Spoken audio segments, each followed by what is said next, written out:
സുഗമോദേവി സീരിയലിൻ്റെ പുതിയൊരു എപ്പിസോഡിൻ്റെ പ്രമോ വിശേഷങ്ങളിലേക്ക് എല്ലാവർക്കും സ്വാഗതം. അങ്ങനെ നമ്മളുടെ നന്ദനും പ്രഭാവതിയും ഒരിക്കലും പ്രതീക്ഷിക്കാത്ത തിരിച്ചടികൾ നൽകിക്കൊണ്ട് ദേവിക മുന്നോട്ട് പോകുന്ന ഒരു എപ്പിസോഡാണ് ഇന്ന് വരാൻ പോകുന്നത്. എന്തായാലും ദേവികയുടെ കയ്യിൽ ഫയൽ കിട്ടിയതും ദേവിക ഫയലുമായിട്ട് നേരെ പോകുന്നത് മിനിസ്റ്ററുടെ അടുത്തേക്ക് തന്നെയാണ്. മിനിസ്റ്ററെ കണ്ടിട്ട് ദേവിക കാര്യങ്ങളൊക്കെ പറയുമ്പം മിനിസ്റ്റർ പറയുന്നുണ്ട്, എന്തായാലും ദേവിക ഇത്രയൊന്നും സംസാരിക്കാനില്ല, ഇനി ഞങ്ങൾ തീരുമാനിക്കണം ദേവിക ഒരു MLA ആവണമെന്ന്. ഇനി ദേവികയ്ക്ക് ഞങ്ങളൊരു സീറ്റ് തരില്ല എന്നൊക്കെ പറഞ്ഞ് ദേവികയെ ഭീഷണിപ്പെടുത്തുന്ന സമയത്ത് ദേവിക പറയുന്നുണ്ട്, അതിനെനിക്ക് സാറിൻ്റെ അനുവാദമൊന്നും വേണ്ട, ഞാൻ വേണമെങ്കിൽ സാറിനെതിരായിട്ട് നിന്ന് മത്സരിച്ച് വിജയിക്കും, ആ കാര്യത്തിൽ ഒരു തർക്കമില്ല, അതുകൊണ്ട് ഭീഷണി ഒന്നും കൂടി വേണ്ട, പഴയ ദേവികയല്ല ഞാൻ, എനിക്കിപ്പോൾ ഒരുപാട് മാറ്റമുണ്ടെന്നും പറഞ്ഞ് ദേവിക അവിടുന്ന് പോകുന്നുണ്ട്. ദേവിക പോയി കഴിഞ്ഞതും മന്ത്രിയാണെങ്കിൽ സിദ്ധാർത്ഥനെ വിളിക്കുന്നുണ്ട്. സിദ്ധാർത്ഥൻ ഫോണെടുത്തതും എന്താ മിനിസ്റ്റർ എന്ന് ചോദിക്കുമ്പോൾ, അത് സിദ്ധാർത്ഥ, തൻ്റെ മരുമകൾ ഇപ്പോൾ ഇവിടെ വന്നിരുന്നു, എന്നോട് ഒരുപാട് കാര്യങ്ങളൊക്കെ പറഞ്ഞിട്ടാണ് പോയത്, അവളെന്താ ഇങ്ങനെയെന്ന് ചോദിക്കുമ്പം അത് പഴയ ദേവികയല്ല, പുതിയ ദേവിക, അതുകൊണ്ട് തന്നെ മോളോട് സംസാരിക്കുമ്പം സൂക്ഷിച്ച് സംസാരിക്കണം, പഴയതുപോലെ പേടിച്ച് നിൽക്കുകയൊന്നുമില്ല, എതിർത്ത് തന്നെ നിൽക്കുള്ളൂ എന്ന് പറയുമ്പം മന്ത്രി പറയുന്നുണ്ട്, അതേ എനിക്കും തോന്നി, എന്നോട് ഒരുപാട് ദേഷ്യത്തിൽ തന്നെ സംസാരിച്ചത്, അടുത്ത പ്രാവശ്യം എനിക്കെതിരെ സ്വതന്ത്രയിൽ നിന്ന് ജയിക്കുമെന്നൊക്കെ എന്നെ വെല്ലുവിളിച്ചിട്ടാണ് പോയെന്ന്. അത് നുണ പറഞ്ഞതൊന്നുമല്ല, ഉറപ്പായിട്ടും ദേവിക മത്സരിക്കുകയും ചെയ്യും, ദേവിക മത്സരിച്ചാൽ നിങ്ങൾ തോക്കുകയും ചെയ്യുമെന്ന് പറയുമ്പം ഈ മന്ത്രിക്കാണെങ്കിൽ ഒരടി കൊണ്ടതുപോലെ ആവുന്നുണ്ട്. ഇതൊക്കെ കേട്ടോണ്ട് നമ്മളുടെ പ്രഭാവതി അവിടെ നിൽക്കുന്നുണ്ട്. ഫോൺ വെച്ചതും പ്രഭാവതി വന്നിട്ട് എന്താ സിദ്ധു എന്താ പ്രശ്നം എന്ന് ചോദിക്കുമ്പോൾ ദേവിക മന്ത്രിയെ കാണാൻ ചെന്നിരുന്നു, അത് മോള് പറഞ്ഞായിരുന്നല്ലോ ഇവിടുന്ന് പോകുമ്പോൾ മന്ത്രിയുടെ അടുത്ത് നിന്ന് ഈ ഫയൽ കൊടുത്തിട്ടേ വീട്ടിലോട്ട് പോകുള്ളൂ, എന്നിട്ട് എന്തെങ്കിലും പ്രശ്നമുണ്ടോ എന്ന് ചോദിക്കുമ്പോൾ മന്ത്രി പറയുമായിരുന്നു, ദേവിക ഇപ്പോൾ പഴയ ദേവികയല്ലല്ലോ, ദേവികയ്ക്ക് ഒരുപാട് മാറ്റമുണ്ട്, ദേവിക മന്ത്രിനെ വെല്ലുവിളിച്ചിട്ടാണ് പോയെന്ന്, അതെന്താ എന്തെങ്കിലും പ്രശ്നമുണ്ടോ എന്ന് ചോദിക്കുമ്പോൾ നിങ്ങളെല്ലാവരും ചേർന്നാൽ ദേവിക ഇങ്ങനെ ആക്കിയത്, അതേതായാലും നന്നായി, മോൾക്കിപ്പോൾ ബോൾഡായിട്ട് തീരുമാനങ്ങൾ എടുക്കാൻ പറ്റുന്നുണ്ടല്ലോ എന്ന്. പിന്നീട് കാണിക്കുന്നത് നമ്മളുടെ ദേവികയും മുരളിയും കൂടി കാറി പോണ സമയത്ത് മുരളി പറയുന്നുണ്ട്, ദേവിക നീ ഇങ്ങനെ ഒന്നും മിണ്ടാതിരിക്കല്ലേ, എന്തെങ്കിലും ഒന്ന് പറയുമെന്ന് പറയുമ്പം എന്ത് പറയാനാ മുരളിയേട്ടാ, ഞാൻ ആകെ തകർന്ന് തരിപ്പണമായി പോയില്ലേ, ഒരിക്കലും ഞാൻ വിചാരിച്ചില്ല നന്ദുവിൽ നിന്ന് ഇങ്ങനൊരു പെരുമാറ്റം ഉണ്ടാകുമെന്ന്. എന്നാലും നന്ദുവിന് എങ്ങനെ തോന്നി ആ ഇസബലിലേക്കൊപ്പം പോകാനും അവിടെ റൂമെടുത്ത് താമസിക്കാനും? അത് മാത്രമല്ല, ഞാനും ഗിരീഷേട്ടനും ചെന്നപ്പോൾ നന്ദു ഞങ്ങളുടെ കൂടെ പോരുമെന്നാണ് വിചാരിച്ചത്, പക്ഷേ നന്ദു ഇസബല്ല പറയണതും കേട്ട് റൂമിൽ കയറി ഒളിക്കാനാണ് നോക്കിയത്. എന്നാലും നന്ദൻ്റെ മാറ്റം എനിക്കും അംഗീകരിക്കാൻ പറ്റുന്നില്ല ദേവിക, ഒരിക്കലും നന്ദൻ ഇങ്ങനെയൊന്നും പെരുമാറുമെന്ന് എനിക്ക് ഇപ്പോഴും വിശ്വസിക്കാൻ പറ്റണില്ല എന്ന് പറയുമ്പം ദേവിക പറയുന്നുണ്ട്, നമ്മൾ വിശ്വസിക്കാതെ ഇരുന്നിട്ടൊന്നും ഒരു കാര്യമില്ല, ഞങ്ങൾ നേരിട്ട് കണ്ടതല്ലേ, അല്ലെങ്കിൽ മുരളിയേട്ടൻ ഗിരീഷേട്ടനോട് ചോദിച്ചു നോക്കുന്നു. ഇതേസമയം നമ്മളുടെ ഗിരീഷിനാണെങ്കിൽ ഭയങ്കര നിരാശയോടുകൂടി വീട്ടിലോട്ട് ചെല്ലണ സമയത്ത് രജനി ഗിരീഷിനെ കണ്ടിട്ട്, ഗിരി ഇത്ര നേരം എവിടെയായിരുന്നു, ഞാൻ വിളിച്ചിട്ട് എന്താ ഫോൺ എടുക്കാതിരുന്നതെന്ന് ചോദിക്കുമ്പം അതൊക്കെ ഞാൻ പറയാം, നീ ഒന്ന് സമാധാനപ്പെട്.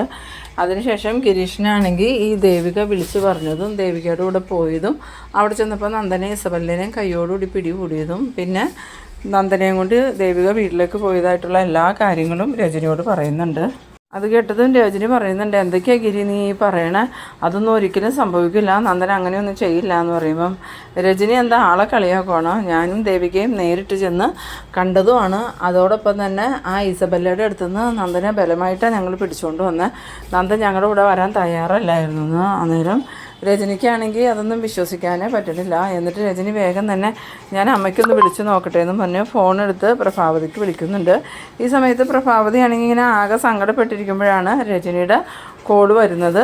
രജനിയുടെ കോള് കണ്ടതും പ്രഭാവതി കോൾ എടുത്തിട്ട് എന്താ മോളെ എന്ന് ചോദിക്കുമ്പോൾ, അമ്മേ ഞാൻ എന്തൊക്കെയാണ് കേൾക്കണേൽ എന്തെങ്കിലും സത്യം ഉണ്ടോ എന്ന് ചോദിക്കുമ്പോൾ മോൾ എന്താ കേട്ടേന്ന് ചോദിക്കുന്നു. നേരം ഈ രജനി പറയുന്നുണ്ട്, അല്ല നന്ദനെയും ഇസബല്ലേനെയും ഹോട്ടലിൽ നിന്ന് ഗിരിയും അതുപോലെ ദേവികയും കൂടി ചേർന്ന് പിടിച്ചെന്നാലോ പറഞ്ഞ സത്യമാണോ അമ്മയെന്ന് ചോദിക്കുമ്പോൾ പ്രഭാവതി പറയുന്നുണ്ട്, അത് സത്യമാണ്. അത് കേട്ടതും രജനിയാണെങ്കിൽ ആകെ വിശ്വസിക്കാൻ പറ്റാത്ത അവസ്ഥയിൽ തന്നെ ഇരിക്കുന്നുണ്ട്.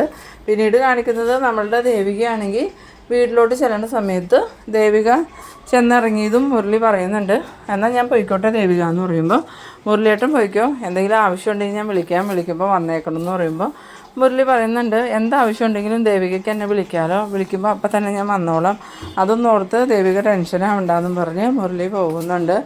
ഈ സമയത്ത് ഈ വണ്ടിയുടെ ഒച്ച കേട്ടിട്ട് രാധികയും മാധവനും കൂടി വെളിയിലേക്ക് ഇറങ്ങി വരുമ്പം ഈ ദേവികയാണെങ്കിൽ 1-2 ബാഗൊക്കെ ആയിട്ട് അകത്തേക്ക് കയറി വന്നെ കാണുമ്പോൾ തന്നെ രാധികയ്ക്ക് ഒരു പന്തികേട് തോന്നുന്നുണ്ട്. എന്നിട്ട് രാധിക മാധവനോട് പറയുന്നുണ്ട്, മാധവേട്ട ആ വരവിൽ എന്തോ ഒരു പന്തികേടുണ്ടല്ലോ എന്ന് പറയുമ്പം അത് എനിക്കും തോന്നി. മോള് ബാഗൊക്കെ ആയിട്ടാണല്ലോ വന്നെ, അതും കൂടെ നന്ദനും ഇല്ല എന്ന് പറയുമ്പം രാധിക പറയുന്നുണ്ട്, എന്തായാലും മോളോട് ചോദിക്കാമെന്നും പറഞ്ഞ് ഇറങ്ങി വന്നിട്ട്, മോളെ നീ എന്താ ഒറ്റയ്ക്ക് വന്നേ, നന്ദനില്ലേ, ഇതെന്താ ബാഗൊക്കെ ആയിട്ടെന്ന് ചോദിക്കുമ്പം ഞാൻ അകത്തേക്ക് കയറി വന്നിട്ട് എല്ലാം പറയാം അമ്മേ, എനിക്കിപ്പോൾ ഒന്നിനും വയ്യാന്നും പറഞ്ഞുകൊണ്ട് അകത്തേക്ക് കയറുന്ന സമയത്ത് ശാരികയും കൂടി ഇറങ്ങി വരുന്നുണ്ട്.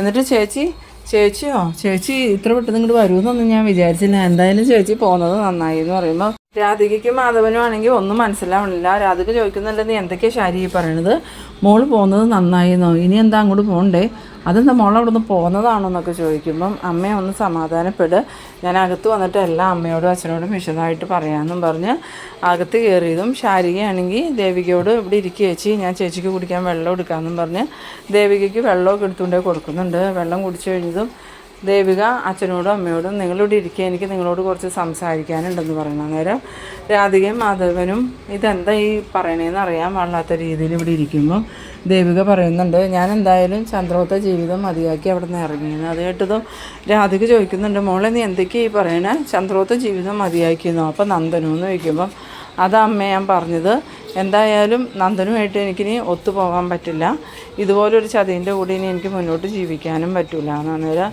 രാധിക ചോദിക്കുന്നുണ്ട്, അതിന് നന്ദൻ എന്ത് ചതി ചെയ്തെന്നാ മോള് പറയണേന്ന് ചോദിക്കുമ്പോൾ ഈ ദേവികയാണെങ്കിൽ നന്ദനെ കാണാനല്ലാണ്ടായതും പിന്നീട് ഇസബല്ലയുടെ കൂടെ ഉണ്ടെന്ന് അറിഞ്ഞിട്ട് ആ ഹോട്ടലിലേക്ക് ഈ നന്ദനെ കൊണ്ടുവരാൻ വേണ്ടി ചെല്ലണതും ഇവരെ കണ്ടിട്ട് നന്ദൻ ഇവരോട് ഇറങ്ങി പോകാൻ പറയണതും അതുപോലെ ഇസബല്ല നന്ദനെ കൊണ്ടുപോകാൻ പറ്റില്ല എന്ന് പറഞ്ഞ് വഴക്കിട്ടപ്പം ഈ ദേവിക ഇസബല്ലയെ തല്ലിയതും എല്ലാം രാധികയോടും മാധവനോടും തുറന്ന് പറയുന്നുണ്ട്. അത് കേട്ടതും ഇവരാണെങ്കിൽ ആകെ ഷോക്കാവുന്നുണ്ട്. എന്താ മോളി പറയണേ, ഇതൊന്നും എനിക്ക് വിശ്വസിക്കാൻ പറ്റണില്ലല്ലോ, നന്ദൻ അത്രക്കാരനാണോ എന്ന് ചോദിക്കുമ്പം ഒന്നും പറയണ്ടാമേ, ഇപ്പം നന്ദൻ അങ്ങനെയാണ്, ഇനി എനിക്ക് അതുപോലെ ഒരാളായിട്ട് ഒത്തുപോകാൻ പറ്റില്ല, അതുകൊണ്ട് തന്നെ ഞാൻ എൻ്റെ MLA സ്ഥാനം രാജിവെച്ചാലോ എന്നാണ് ആലോചിക്കണേന്ന്. അന്നേരം രാധിക ചോദിക്കുന്നുണ്ട്, MLA സ്ഥാനം രാജിവെക്കാനോ എന്ന് ചോദിക്കുമ്പോൾ അതേ അമ്മേ, ഞാനും നന്ദനും തമ്മിൽ പിരിയാൻ പോകാമെന്ന് പറഞ്ഞാൽ അത് ഭയങ്കര വാർത്തയാവും, ഞാനൊരു MLA അല്ലേ, അതുകൊണ്ട് അത് ഭയങ്കര പ്രശ്നത്തിലേക്ക് പോകും, എനിക്ക് പിന്നെ ജനങ്ങളുടെ ഇടയിലേക്ക് ഇറങ്ങാൻ പറ്റില്ല, അതുകൊണ്ട് ഡൈവോഴ്സിന് മുമ്പായിട്ട് തന്നെ MLA സ്ഥാനം രാജിവെക്കാനാണ് ഞാൻ തീരുമാനിച്ചേക്കണേ. അത് കേട്ടതും ശാരികയ്ക്കാണെങ്കിൽ ഭയങ്കര ദേഷ്യം വരുന്നുണ്ട്. ശാരിക ചോദിക്കുന്നുണ്ട്, ചേച്ചി എന്തൊക്കെ മണ്ടത്തരമായി പറയണേ, ചേച്ചി ഒരിക്കലും രാജിവെക്കരുത്, ചേച്ചി MLA ആയിട്ട് തന്നെ തുടരണം, അങ്ങനെ MLA ആയിട്ട് ജീവിക്കുന്ന ചേച്ചിയെ കണ്ടു വേണം നന്ദേട്ടൻ നടക്കാൻ, എന്തായാലും ചേച്ചി നന്ദേട്ടനെയും വീട്ടുകാരെയും പേടിച്ച് ഒരിക്കലും രാജിവെക്കാൻ പാടില്ല, അതിന് ഞാൻ സമ്മതിക്കൂലെന്ന്. അന്നേരം രാധികയും പറയുന്നുണ്ട്, അത് ശാരി പറഞ്ഞത് നേരാ മോള് രാജിവെക്കരുത്, അവൻ മോളോട് ഈ ചതി ചെയ്തപ്പോൾ മോള് തല ഉയർത്തി തന്നെ നിൽക്കണം, അതാ എൻ്റെ ആഗ്രഹം എന്ന്. പിന്നീട് കാണിക്കുന്നത് നമ്മളുടെ നന്ദനെയാണ്. നന്ദനാണെങ്കിൽ ആകെ എന്ത് ചെയ്യണമെന്ന് അറിയാതെ നിൽക്കുകയാണ്. എന്നിട്ട് ഇസബല്ലയ്ക്ക് വിളിക്കുന്നുണ്ട്. ഈ നന്ദനക്ക് സത്യത്തിൽ അറിയില്ല ഇസബല്ല നന്ദനെയും ദേവികനെയും തമ്മിൽ തെറ്റിച്ചിട്ട് നന്ദൻ്റെ ജീവിതത്തിലേക്ക് കടന്നുകൂടാനാണ് നിൽക്കണേന്നുള്ളത്. അതുകൊണ്ട് തന്നെ ആത്മാർത്ഥ സുഹൃത്തിനോട് പറയണ പോലെ നന്ദൻ ഇസബല്ലയോട് പറയുന്നുണ്ട്, ബെല്ല, എനിക്ക് ദേവീനെ പിരിഞ്ഞ് ജീവിക്കാൻ പറ്റില്ല, എനിക്ക് ഒരുപാട് തെറ്റുകൾ സംഭവിച്ചു പോയി, ദേവിയെ ഞാൻ മനസ്സിലാക്കിയില്ല, അവളെ ഞാൻ ഒരുപാട് വിഷമിപ്പിച്ചു, ഇപ്പം എന്താ നന്ദ നിൻ്റെ പ്രശ്നം എന്ന് ചോദിക്കുമ്പം ദേവി വീട് വിട്ടു പോയി എന്ന് പറയുന്നു. അത് കേട്ടതും ഇസബല്ലയ്ക്കാണെങ്കിൽ ഭയങ്കര സന്തോഷമാവുന്നുണ്ട്. കാരണം ഇസബല്ല കുറേ നാളുകളായിട്ട് ആഗ്രഹിക്കുന്നതാണ് ഈ നന്ദനെയും ദേവികനെയും തമ്മിൽ അകറ്റണമെന്ന്. ആ സമയത്ത് ഇസബല്ല പറയുന്നുണ്ട്, അതിനെന്താ നന്ദ, അവൾ പോയെങ്കിൽ പോട്ടെ, നന്ദന് ഞാനില്ലേ എന്ന് ചോദിക്കുമ്പം ബെല്ല എന്താ ബെല്ല ഈ പറയണേ, അവൾ പോയെങ്കിൽ പോട്ടെ എന്നോ, അങ്ങനെ എൻ്റെ ജീവിതത്തിൽ നിന്ന് ഒഴിവാക്കാൻ പറ്റിയ ആളല്ല ദേവി ഇല്ലെങ്കിൽ പിന്നെ നന്ദനില്ല എന്ന്. അത് കേട്ടതും ഇസബല്ലയ്ക്കാണെങ്കിൽ നല്ല ദേഷ്യം വരുന്നുണ്ടെങ്കിലും ഇസബല്ല നന്ദനെ സമാധാനിപ്പിക്കുന്ന രീതിയിൽ പറയുന്നുണ്ട്, അതൊക്കെ ശരിയാവും നന്ദ, നീ എന്തായാലും ടെൻഷൻ ആവണ്ട, സമാധാനമായിട്ടിരിക്കുന്നു. അങ്ങനെ ഇസബല്ലയുമായിട്ട് നന്ദനി സംസാരിക്കണതെല്ലാം നമ്മളുടെ പ്രഭാവതി കേൾക്കുന്നുണ്ട്. എന്നിട്ട് പ്രഭാവതി ഇസബല്ല ഫോൺ വെച്ചതും നന്ദൻ്റെ അടുത്ത് വന്നിട്ട് ചോദിക്കുന്നുണ്ട്, എന്താ നന്ദ, നീ ഇനിയും ഇസബല്ലയുമായിട്ടുള്ള കൂട്ട് വിട്ടില്ലേ എന്ന് ചോദിക്കുമ്പോൾ അതിന് ഞാനും ഇസബല്ലയും തമ്മിൽ വേറെ ഒരു ബന്ധമില്ല അമ്മേ, അതൊക്കെ ദേവിയുടെ വെറും സംശയമാണെന്ന് പറയുമ്പം പ്രഭാവതി പറയുന്നുണ്ട്, അത് നീ ആരോടാ പറയണത്, ആരെങ്കിലും അത് വിശ്വസിക്കുമോ, നീയും ഇസബല്ലയും ആ ഹോട്ടലിൽ 2 ദിവസം ഉണ്ടായിരുന്നില്ലേ, അതുമാത്രമാണോ ദേവികയും ഗിരീഷിനും വന്നപ്പം നിങ്ങൾ രണ്ടുപേരും ഒരു റൂമിലല്ലായിരുന്നോ, എന്നിട്ട് ഇസബല്ല അവിടെ വെച്ച് ഇവരോട് ഇറങ്ങിപ്പോവാനും പറഞ്ഞു, നീയും ഇസബല്ലയും തമ്മിൽ ഒരു ബന്ധമില്ലെങ്കിൽ പിന്നെ എന്തിനാ ഇസബല്ല അങ്ങനെ പറയണേന്ന് ചോദിക്കുമ്പോൾ നന്ദൻ പറയുന്നുണ്ട്, അമ്മയ്ക്കും എന്നെ വിശ്വാസമില്ലേ, എൻ്റെ എല്ലാ കാര്യങ്ങളും അമ്മയ്ക്കല്ലേ അറിയാവുന്നത്, എന്നിട്ട് അമ്മ എന്നെ സംശയിക്കുകയാണോ, എനിക്ക് ഒരിക്കലും ദേവിയില്ലാതെ ജീവിക്കാൻ പറ്റില്ല അമ്മേ. അന്നേരം പ്രഭാവതി പറയുന്നുണ്ട്, ഇനി അത് നടക്കില്ല നന്ദ, എന്തായാലും ഡൈവോഴ്സ് നടത്തണമെന്നും പറഞ്ഞുകൊണ്ട് ആ ദേവിക ഇവിടുന്ന് പോയത്, അതിൽ നിന്നും അവളിനി പിന്മാറുമെന്ന് തോന്നണില്ല. പണ്ട് എല്ലാവരെയും പേടിച്ച് നിന്നിരുന്ന ദേവികയല്ല ഇപ്പോൾ അവൾക്ക് ഒരുപാട് മാറ്റങ്ങളുണ്ട്, അതിന് കാരണക്കാരൻ നീ തന്നെയാണ്, അതുകൊണ്ട് പിന്നെ അവളെ കുറ്റം പറയാനും പറ്റില്ല. ആ സമയത്ത് നന്ദൻ പറയുന്നുണ്ട്, ഇല്ല അമ്മേ, എനിക്ക് ഒരിക്കലും അത് അംഗീകരിച്ച് കൊടുക്കാൻ പറ്റില്ല, ദേവി ഇല്ലെങ്കിൽ ഈ നന്ദനും ഇല്ല, അത് സത്യം, എങ്ങനെയെങ്കിലും എനിക്ക് ദേവിയെ എൻ്റെ ജീവിതത്തിലേക്ക് തിരിച്ചു കൊണ്ടുവരണം എന്ന് പറയുമ്പോൾ പ്രഭാവതിയാണെങ്കിൽ ഇനി അതിനു വേണ്ടി നമ്മൾ എന്ത് ചെയ്തിട്ടും കാര്യമില്ല മോനെ എന്നും പറഞ്ഞുകൊണ്ട് നിൽക്കുന്ന ആ ഒരു സീനിലാണ് ഈ എപ്പിസോഡ് അവസാനിക്കുന്നത്. അപ്പോൾ നിങ്ങൾ എൻ്റെ വീഡിയോ ആദ്യമായി കാണുന്നവരാണെങ്കിൽ ചാനലൊന്ന് സബ്സ്ക്രൈബ് ചെയ്യാനും ഇഷ്ടമായാൽ ലൈക്ക് ചെയ്യാനും ഷെയർ ചെയ്യാനും മറക്കരുത്. അപ്പോൾ ഇതുപോലെ ഇൻട്രസ്റ്റിംഗ് ആയിട്ടുള്ള അടുത്തൊരു എപ്പിസോഡുമായി വീണ്ടും കാണാം. അതുവരേക്കും ബൈ ബൈ.